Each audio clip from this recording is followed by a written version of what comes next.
आदरणीय विधानसभेच्या विधिमंडळातील ज्येष्ठ सदस्य आणि मला नेहमी मार्गदर्शन करणाऱ्या अशा आमच्या ताई नीलमताई गोरेजी, लोकसभेचे आदरणीय माझे सहकारी ओमराजे निंबाळकरजी, तरुण सहकारी आणि माझे मित्र आदरणीय डॉक्टर श्रीकांत शिंदेजी, गोकुळजी, सर्व माननीय आमदार आणि आजी माजी खासदार आणि लोकप्रतिनिधी आणि पक्षाचे प्रमुख पदाधिकारी देखील या राज्यामध्ये व्यक्तिशः मी आदरणीय एकनाथ शिंदे साहेबांचा मनापासून आभार मानतो की खरं तर कोळशेतून ज्यावेळी हिऱ्याची चमक दिसते आणि त्यावेळी ती हिरा जवळ करण्याची संधी येते, त्यातूनच विश्व घडवण्याचं काम आपण ज्यावेळी करत असतो त्यावेळी आदरणीय शिंदे साहेबांनी माझ्यासारख्या कार्यकर्त्याला एक उपसभापती या पदावरती मान देऊन बहुमान देऊन मला वाटते तळागाळातला कार्यकर्ता देखील या पदापर्यंत जाऊ शकतो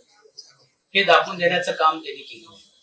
स्वर्गीय बाळासाहेब ठाकरेजी असतील, स्वर्गीय आनंद दिघेजी असतील, ह्याची प्रेरणा घेऊन सीएम पदाचा ज्यावेळी ते ठेवून काम करत होते त्यावेळी कॉमन मॅन ही एक ख्याती त्यांना मिळाली होती आणि मला वाटते सर्वसामान्य लोकांचे प्रश्न सरकारमध्ये राहून तर सोडवलंच पाहिजे, परंतु त्याही पेक्षा विधिमंडळामध्ये पण कामकाजामध्ये जो उपेक्षित आहे, जो कष्टकरी आहे, तो शेतकरी असेल, कामगार असेल, सर्वसामान्य वर्गाला पण देखील न्याय देण्याचं काम करण्याची भूमिका ही पुढच्या काळामध्ये त्यांच्या मार्गदर्शनाखाली, त्यांच्या नेतृत्वाखाली घेण्याची एक संधी मला या निमित्ताने मिळून दिलेली आहे.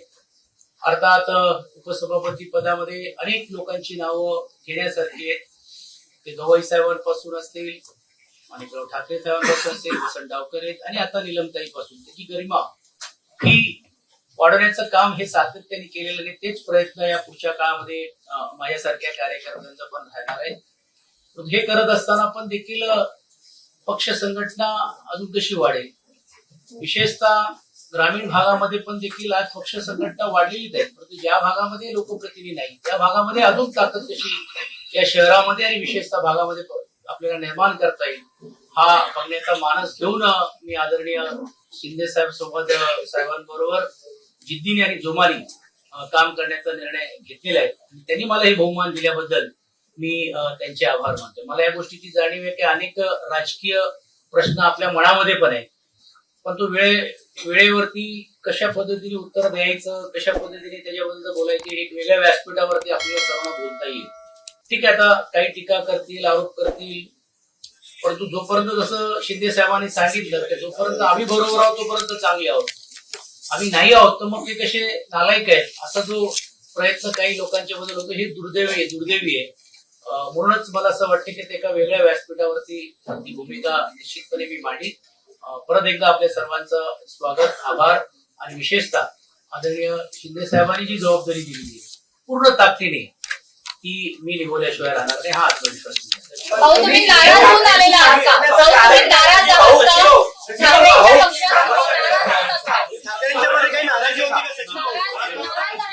मी या अगोदर देखील सांगितलेलं आहे की राजकीय व्यासपीठावरती या सर्व प्रश्नाला उत्तर देईल. आता पहिली प्रतिक्रिया तर येऊ दे, आता हळूहळू यायला लागलेली आहे. कोण सांगतो मी गट ठेव राहणार आहे, कोण म्हणतोय की हे स्वार्थासाठी आले, कोण म्हणतो काय काय गोष्टी आहेत, तर ते वेगळ्या व्यासपीठावरती बोलता येईल. कारण ज्यावेळी आपल्याकडे लोक येतात त्यावेळी तुम्ही स्वार्थाचा विचार करत नाही, आपल्याकडे जातात तर स्वार्थासाठी विचार करतात. ही जी मंडळीची जी ख्याती जी लोकांची ती मी बोलीन आणि वेळेवरती योग्य रीतीने योग्य उत्तर देईल.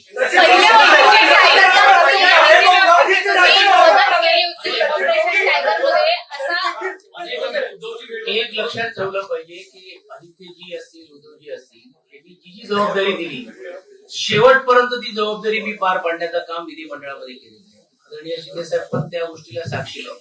एक पक्षाची ज्यावेळी भूमिका असते किंवा एक विचार असतो त्यावेळी आपण ती भूमिका ज्यासाठी आपण आहोत मांडण्याचं काम आपण करतो. जिकडे अयोग्य वाटत, जिकडे योग्य वाटलं असेल तिकडे शासनाचं कौतुक देखील केलेलं आहे. आणि जर काहींना विसर पडलं असेल की विधानसभा असेल, दोन्ही विधानसभा असेल, महानगरपालिका असेल, त्यामध्ये माझं काय योगदान आहे हे त्या भागातल्या लोकांना माहित आहे. पुणे जिल्ह्याच्या 21 विधानसभेमध्ये पण देखील संघटना म्हणून घेऊन तिकडे काम करत असताना जी जबाबदारी आहे त्या कार्यकर्त्यांनाही देखील तुम्ही विचारलं तर ते समजेल. आता ठीक आहे, काही लोकांना असं वाटतं की आम्ही तो बाकी कोण नाही अशी भूमिका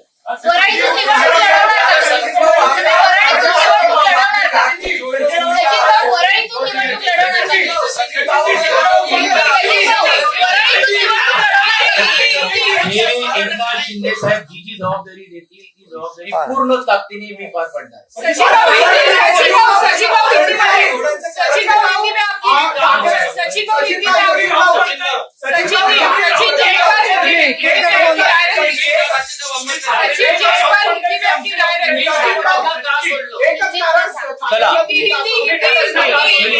बघा, आज एक लक्षात घ्या की मी पक्ष कुठचाही सोडलेला नाही. ते तांत्रिक मुद्द्याबद्दल आपण वेगळ्या व्यासपीठावरती आपण बोलू. एक गोष्ट नक्की आहे की आज एवढ्या उपसभापती पदाची जर शिंदे साहेबांनी ही जबाबदारी दिल्यानंतर हे मला असं वाटतं माझ्यासारख्या कार्यकर्त्याला बहुमान आहे आणि तो बहुमान ठेवून मी पुढे काम करणार. अरे बाबा, जेव्हा ते मी आधीच सांगितलं, जेव्हा ते आमदार झाले तेव्हा आम्ही त्यांना मतदान केलेलं आहे. आम्ही आमचं कर्तव्य पार पाडलं त्यावेळेस. आणि ते तेव्हा आमदार झाले तेव्हा शिवसेना आणि धनुष्यबाण होता. आज शिवसेना आणि धनुष्यबाण आमच्याकडे आहे आणि ते शिवसेनेतच आहे. तुम्ही काय म्हणताय सोडलं बिडलं काय? उगाच काहीतरी सोडलं.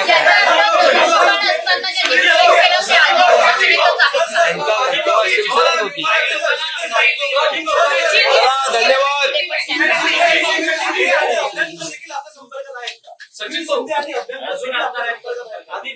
अरे बाबा, आज फक्त सचिन अहिरांचं घ्या. चला,